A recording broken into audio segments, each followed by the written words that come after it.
second in this series of broadcasts to do with Apprenticeship Week 2021. My name's Rory MacPhee. I'm one of the trainers at Tigers, and I'm joined with Steven Manclark, the Construction Skills Academy training manager. Steven, first of all, just tell me a bit about yourself, your current role, and how you got into the construction industry. Yeah, so when I was 15, I decided to leave school. School wasn't something that I really, excelled in, if I'm being totally honest. So I decided to try something a little bit different. I initially started to work in a stationery shop, but construction was always my go-to. I always wanted to work in construction, but when I left, I ended up getting a job in a stationery shop. And from there on, I went and sat a CITB test at the time. Now, that test allowed you to get put on a list, if you like, and anytime there was a company looking for an apprentice, they would make contact with the CITB, and you would be one of these names that were put forward. So yeah, that's how it sort of started. Luckily passed the test, and I got a call from a housing association to ask me to go for an interview. There was 4 or 5 years going. It was for an apprentice painter and decorator. Went along, and it all went very well. I think I remember the interview, and I don't know, I think I had an uncle that was a painter and decorator, and I always remember really enjoying it. So I think when I got the phone call to go for the painter and decorating apprenticeship, something in me just clicked, and it's something that I really wanted, So when I went for the interview, I really did push myself out there, and I tried to sell myself as much as I could, and luckily I was taken on, and that's where it started from, Rory. I completed 3 years of my apprenticeship with the housing association before they made redundancies, which was quite a scary time, if I'm honest. But then I ended up completing the last year of my apprenticeship with another painter and decorator contractor. So that's where it sort of started from, the construction sector. So where did that end up taking you? I mean, people understand that it can take you all over the world, but where did that end up taking you eventually? Yeah, so when I finished my apprenticeship, believe it or not, I always had, you know what it's like when you're young, you've always got dreams and ambitions and goals, and one of the things that I'd always wanted to do is see a bit of the world, if I'm honest. And I wasn't sure what that meant and what capacity, so believe it or not, when I finished, when I went and sat my trade test, so I had to go to college in Dunfermline for 3 days, sat my trades test, I then went back to my work. As soon as I got the news through that I had completed my trades test and I'd be completing my apprenticeship, I think it was about a week after that, I actually handed in my notice, and I left to go and work in Cyprus. And that was a little bit about, for me, going and seeing what else was out there. Yeah. What then happened over the course of, I'd say, the next 2 or 3 years, Rory, is I travelled all over the world, if I'm honest, doing different things with my painting qualification. I worked all over Britain. As I say, I went to Cyprus and worked. I had a shot at going self-employed. I was self-employed for a number of months. It really did sort of open the door to all different types of opportunities. And then what that allowed me to do is actually, and we'll maybe talk about it, but what that actually allowed me to do is apply for a working visa in Australia. Yeah. Which I ended up working there for 2 years. And again, that was all based around my painting qualification, if I'm honest. Then coming back from Australia, I really felt like I had really done what I'd always planned to do. I'd seen a bit of the world. I'd worked in different places. I'd had different experiences. I definitely felt I'd matured. And again, I know it sounds simplistic, but I do believe this all came from the fact that I had this apprenticeship under my belt. So coming back from Australia, again, I actually went self-employed. I was self-employed for a while, and I ended up getting offered a job as a lecturer in a college teaching painting and decorating apprentices. So again, going from 20 years old to handing in your resignation and going to work in Cyprus for a month. Yeah. It's a bit of a whirlwind to then get to, okay, I'm in the middle of Australia, I'm back, and now I'm teaching a college class. So, but it was great, it was absolutely fantastic. I loved it. And that's why I was so happy when I ended up getting the opportunity to move on again from that and sort of end up where I am just now, So a bit about your kind of current situation and what you do. Yeah. What's your role within Tigers at the moment, and how do you feel that you impact the young people? Yep. So my role at the minute is the construction training manager.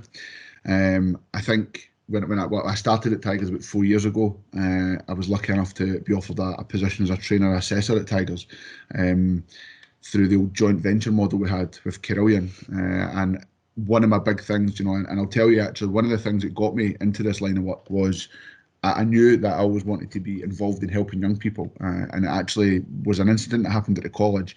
And at the college, I used to work with young people who had potentially had issues, in their personal lives, and part and parcel of the course they were on was to come and take part in different experiences, so painting, bricklaying, joinery, all different types of things like that. And one of the young guys who I had been teaching at the time, he was struggling with a number of different things, and I felt like he really just needed a confidence boost. He needed somebody. He just needed somebody to give him a hug. Mm-hmm. He really just needed somebody to give him a hug and say, everything's going to be all right. Everything's going to be okay, type of thing. But anyway, about a year, this guy was really struggling, and about a year later, I actually seen him in Edinburgh, and he was up painting an old big Victorian house. And I got talking to him, and he had said, the college course that he'd been on, and the people he'd met there, the friends that he'd met there, and things like that, had given him that confidence boost. Yeah. And he was now an apprentice painter and decorator. And I think it was at that point I thought, that's what I want to do. That's the difference I want to go and make. So I probably digressed a little bit there, but that's what sort of got me into the way of thinking I did. And as I say, I was lucky enough to get offered a job with Tigers. Then about 2 years ago, again, I moved into the position of construction training manager, and you do get taken away from the front line a little bit. You do get taken away for that frontline delivery with young people, but you'll know yourself, Rory, at Tigers, we fundamentally believe that you start in the adults present in the life of the children. And for me, my job is to be that wraparound support for the team. My job is to ensure that the team have everything they possibly need to feel as comfortable as they can, to be relaxed, to be regulated, to be emotionally safe, to feel emotionally safe, look after their own health and well-being. That's my role now, Mm-hmm. But indirectly that will have a positive impact on the young people that the team are interacting with. So I'm very lucky to do the job I do. Yes, I'd be lying if I didn't say I miss being in there with the young people. I absolutely do miss that. I don't think you'll ever be able to not miss that. It's a great experience, and I think that anybody that gets in a room and has the ability to spend their full day just interacting with young people and trying to better their opportunity, then I think you're in an extremely lucky position, and I don't think anybody would miss that. But as I say, now it's just about indirectly helping them by helping the adults that stand in front of them every day, So I guess just coming back to the points that you raised there, would you say the construction industry is a changed place with these sort of attitudes that are coming in now, that we should welcome differences, we should try and support people rather than just saying, away you go if you're not good enough for the job right now, and we should try and bring them on and build them up instead of knocking them down? Do you think that's somewhere where the construction industry's changing, where it's maybe had misconceptions in the past? Yes, I think it's changed. I'd certainly say it's changed from when I was an apprentice on site. I'd say it's changed. I'd actually say if going back to when I was on site to now, I'd say it's dramatically changed. But I don't want to put too much emphasis on that because I believe we've still got a long way to go. Yeah. I believe there's a lot of great people out there doing really good things, really trying to change the industry and really focusing on how we move forward. But we know some fantastic people who are really, looking at inspiring and motivating these young people on site. In regards to the emotional side of it, I think it's key, Rory. I honestly do. I think if we're going to, and it's not to say that you weren't ever asked. I think people often think that they think back 10 years and they think that nobody ever said to anybody, "Oh, how do you feel?" It wasn't the case, but what was difficult back then is knowing how to engage in a conversation like that, or having the confidence to engage in a conversation like that. So, I mean, there was days, and again, I'm happy to be honest with people about this because I believe that it's so important. There was days when I was an apprentice that I didn't want to go into work. Do you know, there was days when I was an apprentice where I felt like just quitting and just not doing it anymore because it was so tough on site sometimes. And people would absolutely say to you, how are you doing? Are you okay? And that was fine. You know, they had the best intentions. They were great people. You know, a mentor of mine was unbelievable when we used to ask that every day. Mm-hmm. But the confidence wasn't there for me to say, actually, I'm not, because I wasn't sure how he would perceive that and how we would then have a conversation about how I was feeling. Whereas now, I think that's changed ever so slightly, and I think it's so important. The biggest thing that we need to do to make that happen, though, is build a positive relationship with somebody on site, even one adult on site, so that when you ask somebody, how are you doing? Oh, I'm actually doing okay. No, but really, how are you doing? Do you know, I had a oh, well, actually, do you know, and it's about starting that conversation, but you only do that with a positive relationship on site. Yeah. And again, I think sometimes, you know, we've got this big sort of thing in the construction industry about a positive relationship means you can take banter and you can give banter, and that, and that, I suppose for me, that's where we have to look at that, because for me, a positive relationship, yes, absolutely, if there's banter involved in that, that's great. But what a positive relationship really is you're able to rupture, you're able to repair, you're able to feel emotionally safe, you're able to feel like you have a confidant, feel like you've got that mentor, feel like you've got somebody to go to, somebody you can reach out to, you know, somebody you can ask for support.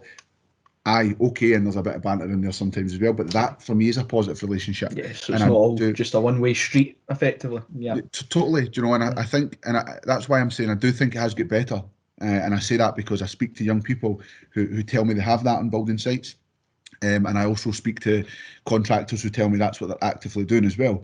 But I don't think anybody would say I'm speaking out of turn when I say we've still got a long way to go. Yeah. Do you know? But that's a challenge that we're all in together. I don't think that's anybody's individual challenge to take on. I think that is not only a sector challenge, but a real societal challenge. Do you know? And it's about looking at how we work together on it and how we come together as a sector, how we come together as a society and say, okay, what do we do to help people? Do you know, whether that person be 16 or 24, how do we help these people that are involved in our sector? And I don't think we've just got I think we're obligated for the sector's sake, Rory, but I also think we're obligated morally. Do you know, I think we're obligated in a moral sense that, especially this year, do you know, I think, and I know suicide's an issue regardless of what gender, but if I talk about it from a male perspective, do you know, suicide in young men is heartbreaking statistics at the moment, and together we need to come together as a unit, you know, as a sector, as a society, as a community, and really start looking at how we help that. Do you know? And that's why I say I do think it's getting better. I do, but we still have a long way to go. Do you know? But it's something we're in together. I believe we're all in it together. Yeah.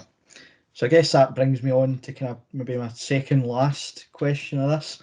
And that is, what would you say the life chances are like, particularly within the kind of apprenticeship route, for young people out there just now? Yeah.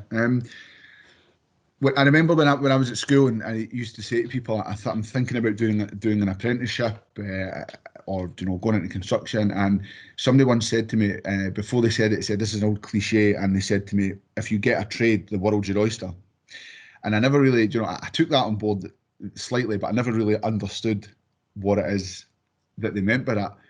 But now what I would absolutely say is it is cliched, Rory, but it's absolutely true. It really is. And that's not me saying that if you choose not to do a trade, you can't go on and do whatever you want. Of course you can. You absolutely can. All I can do is talk about, you know, the experience that I've had and the opportunities that that an apprenticeship served me. You know, completing my apprenticeship was the best thing that ever happened to me. Yeah.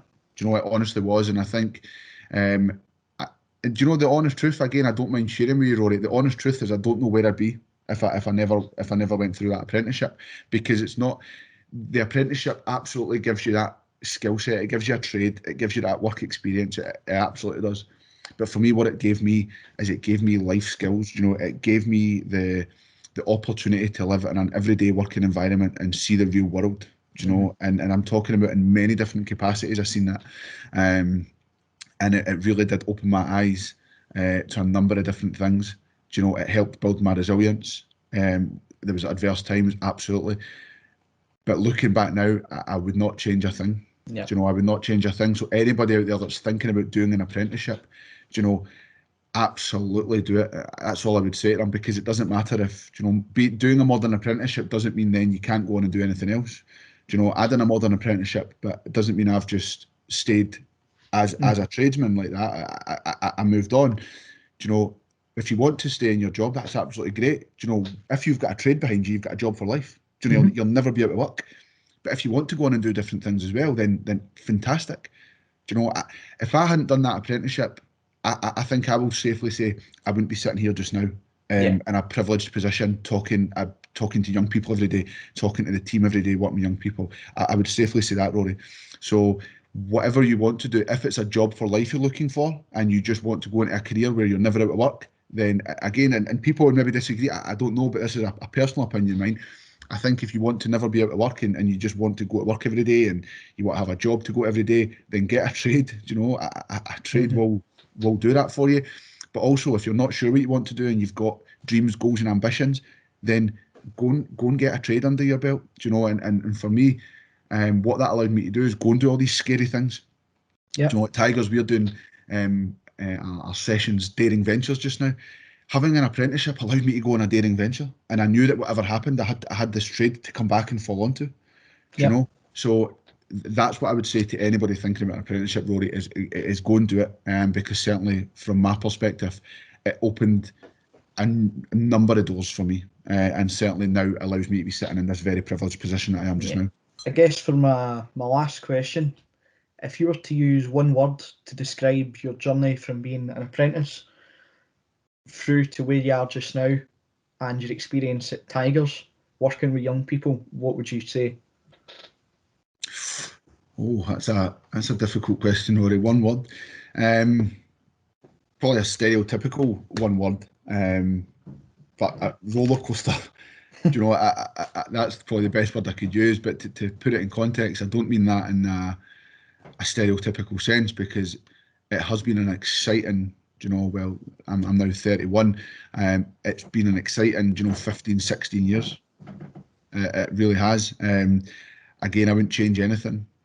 I think there's been ups, there's been downs, there's been happy times, there's been sad times. There's been tears of laughter, there's been tears of sadness, and I'm absolutely honest about that. But I wouldn't change it for the world. I wouldn't, and I think life has a way, of giving you what you're working towards, what it is that you're striving to do, and things seem to fall into place occasionally. And I think everything that I've done in the past is starting to fall into place a little bit now. And again, but putting that into context, Rory, that's not to say that anybody listening to this that maybe thinks it's just fallen into place for me in an easy capacity, I can safely say that's not the case. Yeah. I've worked hard every single day. I've had a good support network around me. I've done the jobs that nobody else wanted to do. I've done all that. I've been to night school. I've worked the Saturdays. I've worked the Sundays. I've done everything that's been asked of me. So it has been a roller coaster, a ride in the construction sector, Rory, but I wouldn't change it for the world. And I'm just blessed now to be sitting in a position where I now get an opportunity to share that experience with young people, with school kids thinking about it, with adults, thinking about going in a change of sector and thinking about going into the industry. And I sit here today, and if I look back, I'm actually getting goosebumps now, Rory, if I'm totally honest, because when I look back, at the age of 15, leaving school to where I sit now, I don't think I couldn't put into words how grateful I am to have been on the journey that I have been over the last few years. So that's how I would sort of describe it. And that wasn't one word, I realise that. So that's maybe that's going to maybe do a disservice to that. So on that note, I think that just kind of wraps up all the questions I've got for today. So just leaves me to say thank you for your time today, Steven. Great. Thank you very much, Rory. I appreciate that. Cheers. Thanks so much. Have a nice day. Bye-bye.